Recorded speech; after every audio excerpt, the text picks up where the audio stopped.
She will come to me, blanketed in the stars.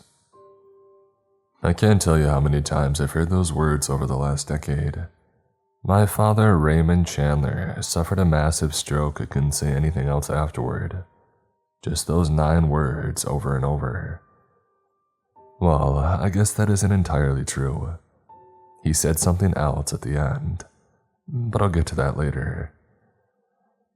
Mom and Dad had worked for NASA when I was a kid. Both had completed multiple missions into space, and Mom had actually served on the International Space Station. She died there, as a matter of fact. Clara Chandler was the first person in the station's history to lose their life while stationed there.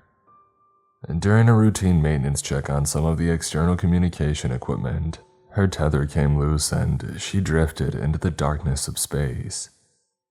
I was too young to understand exactly what happened, but old enough to understand that she was never coming home. And Dad did the best he could at raising me as a single parent, but I don't think he ever took the time to take care of himself after she died. His hair color faded rapidly, the skin on his face had creased deeply, and he rarely slept. But still, he was a loving man. Do you think Mom was scared? I asked one night as my father tucked me into bed. When she floated away, was she scared? My father smiled that sad smile I came to know all too well. His hand patted me on the head and he placed a stuffed bear next to me on my pillow. No, he said gently. Your mother was a brave woman. Before you were born, we would sit down each night and look at the stars. Nothing made her happier. Now she is with the stars. I think she was very happy that she was able to stay there. Dad suffered a stroke in 2012, just 4 days before his 58th birthday. What a gift, right? He remained in a coma for nearly a month. I don't want to dredge up all of my memories of his recovery process, but I'll say this, it was rough. Most of his physicians believed that he would stay in a catatonic state for the rest of his life. Regaining his ability to move independently seemed unlikely even if he did wake. Speech, well, that would be gone too, according to these same doctors. Day after day, I would sit at his bedside and read to him. Thriller and detective novels, mostly. He was always so busy with work or taking care of me that he didn't have much time to read. But that didn't stop him from picking up a hardback book and adding it to his never-ending retirement reading pile. I would pull a book from the pile every few days and read it to him. Some of the nurses said that they thought he would hear it. An anchor, some of them had called it. I don't know if I really believe it worked, but it helped to fill the crippling silence of his sterile hospital room. After finishing up our 5th or 6th detective noir, I closed the book and set it on the table beside him. Looking at him, I saw his chest rising and falling shallowly. His color was pale and his weight was dropping. With tears in my eyes, I took his frail hand in mine and gave it a squeeze. "Gotta head home, Dad," I whispered.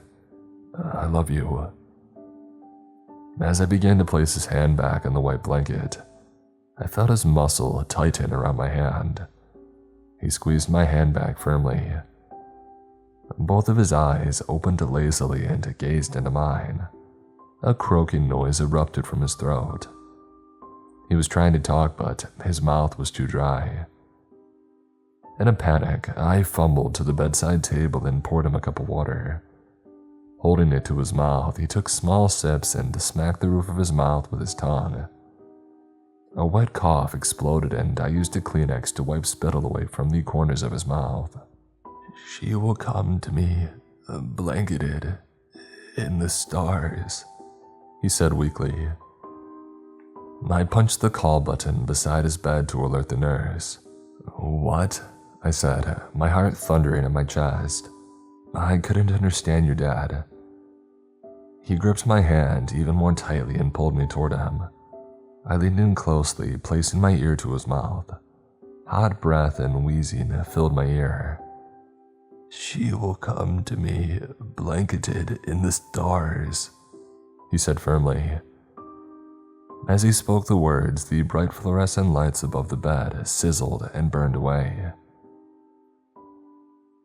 After Dad got out of the hospital, I became his full-time caretaker. I had worked as a home healthcare nurse for a number of years, so the transition was pretty natural. His recovery for the most part had been incredible. All of his range of motion returned. He could walk on his own. His vision was as good as it had been before the stroke. And basic tasks like tying his shoes and getting dressed presented no issues at all. The only lasting effects were reduced hemiparesis, or weakness on his right side, and his inability to communicate anything other than those 9 words. "She will come to me, blanketed in the stars." His doctors said that it was unusual, but not unheard of. How a stroke damages the brain is different for each person. The ability to form and speak full thoughts may return, but it could be weeks or even years, the doctor told us, or it may never improve. It never did. My father could only rattle off that single phrase. He would say it with different voice inflections to express his mood. I didn't always understand what he wanted, but I knew that if he was happy or sad. It could be incredibly frustrating, but I did my best to remain patient and understanding. For a brief time, we thought he may be able to write to communicate his thoughts, but it proved fruitless. Anytime that you gave him a dry erase board or a pad of paper, he wrote those same words over and over again. Our day-to-day life was mostly normal after returning home, with one exception. Dad started using chalk to draw enormous star maps on every inch of the walls. The massive designs eventually covered every available inch empty space.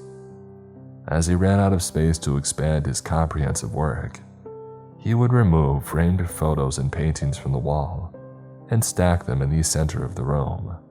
When he first started, I was confused and concerned about the activity. When I saw that he was drawing star maps, I don't mean he would work in one area of the house until he completed a portion.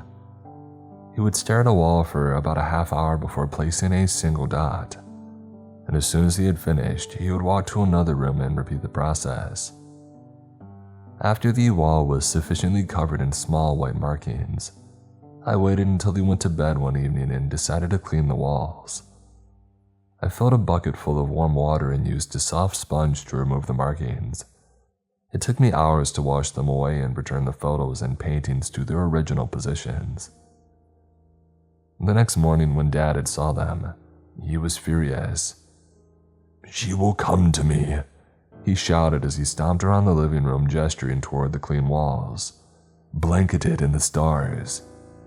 "Dad," I pleaded, "they were just little chalk dots. Let's go in the kitchen and have some breakfast, huh?" He stormed back to his bedroom and he slammed the door. I could hear him crying as I knocked, but he didn't answer. He didn't come out for the rest of the day. Just sat in his room, whimpering and muttering those same 9 maddening words. As a peace offering, I drove to the store that evening while he slept and purchased him a box of chalk. It hadn't occurred to me that although his artwork on the walls didn't make sense to me, it could be very meaningful to him. It did the trick.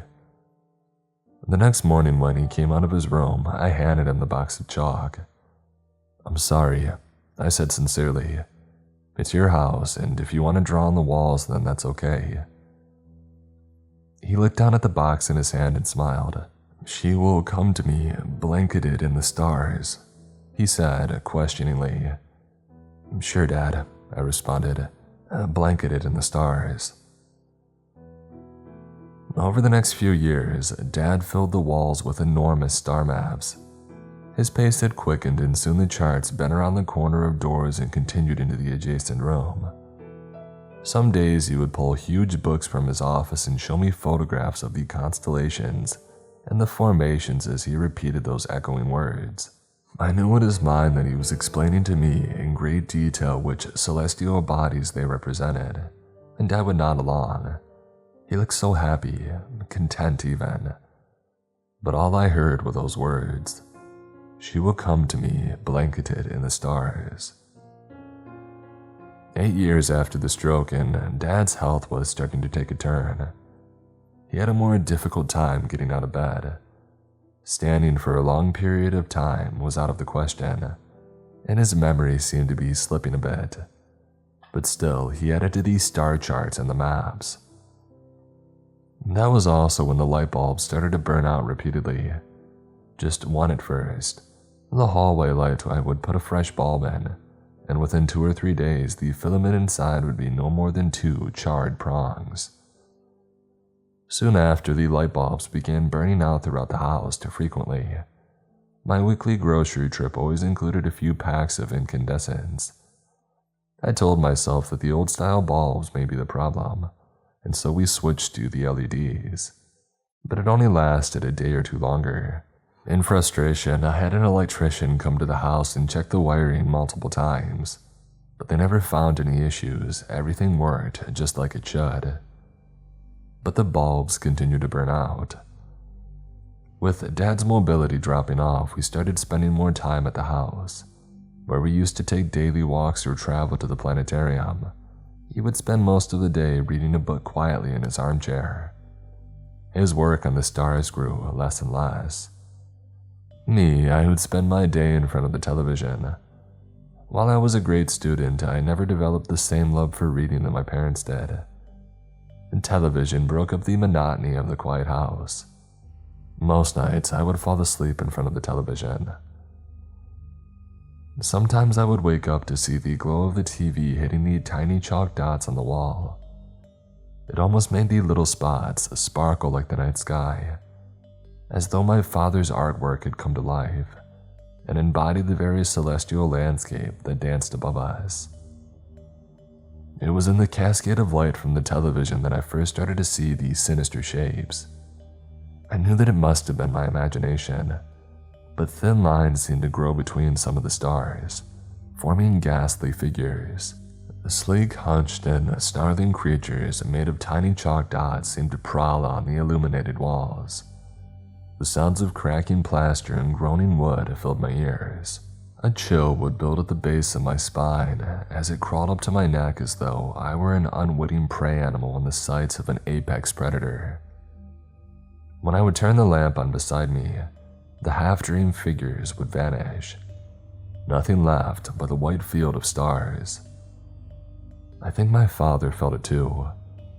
On those nights, I would hear him call out in panic. When I would enter the room, he would be pointing madly from wall to wall and screaming those same 9 words. She will come to me, blanketed in the stars. When he got like that, I would have to sit beside his bed until he fell asleep again. The bedside lamp would always have a burnt-out bulb, so I would change it. He would hold my hand as he drifted off. It felt so much like when I was a child when I would cry over how much I missed my mother.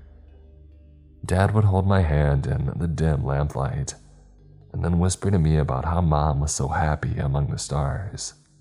On the morning of my father's final day, I think I knew that it was near the end. Most of his days he seemed to be filled with fear. He rarely slept unless I sat beside him hand in hand. If I didn't sleep in the chair next to him, I almost always found him on the floor the next morning. He would be clutching a dwindling piece of chalk, crumpled on the floor next to the wall. For the past few weeks, he had been scrawling away at an ornate rectangle. It was beautiful and haunting all at once, like the recording of a lost loved one's voice. It looked almost like a door, though it was nearly 9 feet tall. Delicate swirls filled the space between the thick white border. Lighter shades of gray covered the inside, carefully smudged inch by inch by my father's shaking hand. He never worked on this during the day, only during the night and only when I wasn't in the room. I had purchased a baby monitor for his room for the nights when I was able to sleep in my own bed. The first few times that I saw him wobble across the floor to work on the door, I had run to the room and tried to put him back to bed. but he would become so agitated that I thought we would come to blows. No matter how many times I carried him back to bed, I would see him again on the screen, working away at the door. The rest of his room was covered in more unsettling work. What had once been a field of white chalk stars now had faint lines connecting them. They came together to form the horrific creatures that I had always dreamt of when I sat in front of the television. I never saw my father draw them, but they changed frequently. That morning when I entered my father's room, he was sitting in his armchair. His head was tipped back and his robe dropped open sloppily. When I first saw him, I thought that he had passed away in the night. My heart ached for a moment until I saw him stir.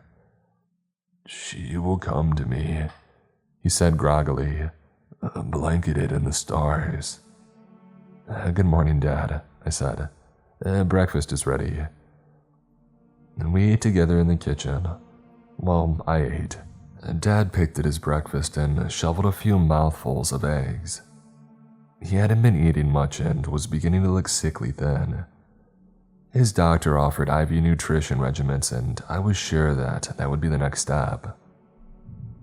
Usually, we would sit on the porch after breakfast, but he got up from the table and walked on shaking legs back to his bedroom, and he crawled beneath the covers. For a few moments, I considered trying to stir him, to take him outside for some sunlight, but he seemed so frail, so I decided to let him rest. Sometime in the afternoon, I must have drifted off. When I woke up, I could see the streetlights flowing in through the windows, pulling the cord of the lamp beside me. I wasn't surprised to find the bulb was burnt out. Walking groggily to the wall, I flipped the light switch to discover that it was also burnt out. I was heading toward the cupboard in the kitchen for some fresh bulbs when I heard my father scream. Rushing to his bedroom, I twisted the knob to find it locked. I began to hammer my hand on the door, calling my father's name, but he didn't answer. My ears were filled with his panicked screams and the sounds of things falling heavily to the floor. "Dad!" I shouted. "Dad, unlock the door. You've got to let me in." More screaming and the sound of heavy footsteps. I threw my weight against the door, but the thick wood didn't budge. The hinges would rattle slightly, but the door never gave way. But still, the sounds of terror inside persisted. My phone was still beside the recliner in the living room, so I ran back in to grab it and call 911. As I reached to pick it up, I looked at the screen of the baby monitor and my heart nearly stopped. My father sat in his bed, blankets pulled up to his chin and shivering violently. His eyes darted side to side at the walls.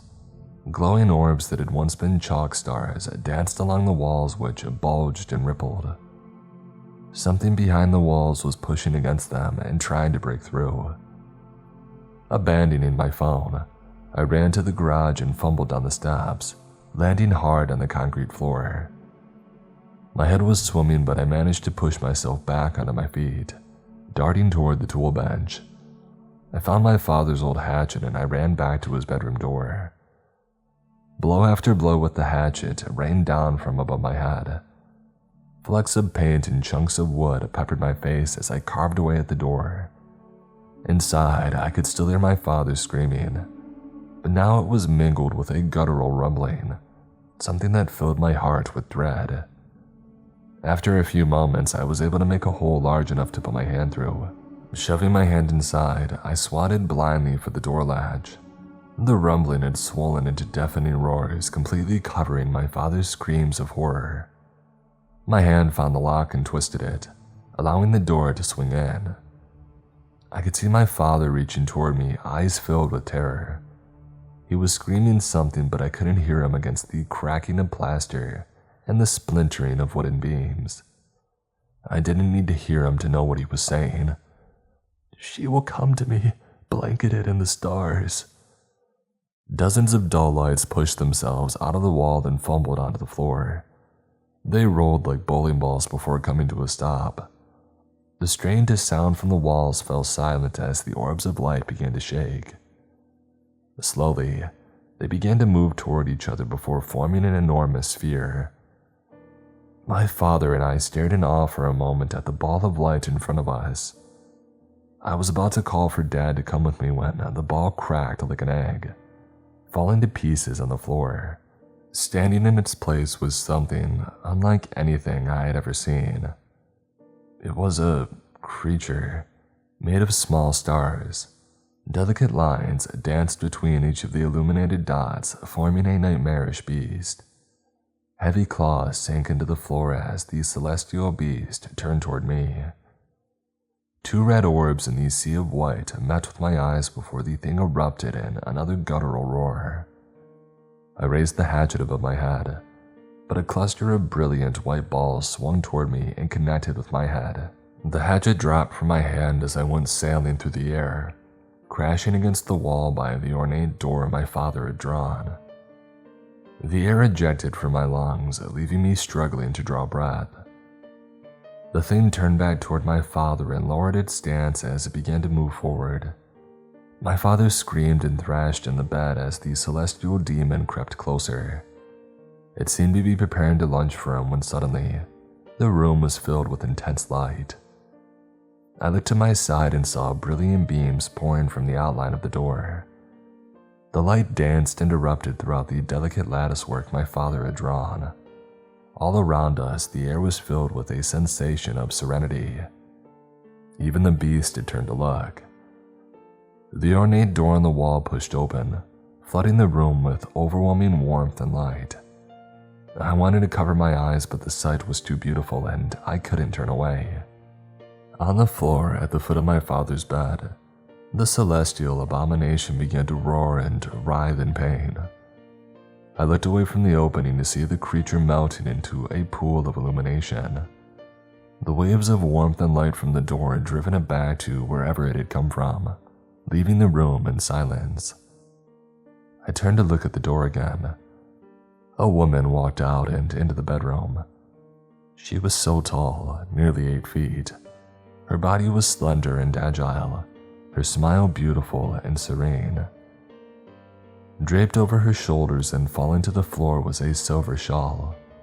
Lights danced and sparkled over every inch, shining like stars in the night sky. Blanketed in the stars. Leaning down toward me, she placed her hand on my chest and my struggling lungs filled with air. Every ache and pain in my body had faded. I felt no more fear, only love, only peace. She smiled at me and began to walk toward my father's bed. I looked toward him. He had thrown the blanket to the side and was smiling at the beautiful woman. He shifted a shaking hand toward her and she lifted hers in return. "She has come for me," he said. "She is blanketed in the stars." The woman took my father's hand. "I've missed you, Raymond," she said in an ethereally beautiful voice. "I do believe it is time to go." "Clara," he cooed, "I knew that you would come. You're as beautiful as you were in my dreams." My mother and father walked hand in hand toward the door, stopping for only a moment before me. He smiled at me as a single tear rolled down his cheek as my mother bent over and caressed my face. I put my hand over hers for just a moment as she kissed the top of my head. They passed through the door and it sealed shut behind them. I don't know where they went, but that's okay. Wherever they are together, blanketed in the stars.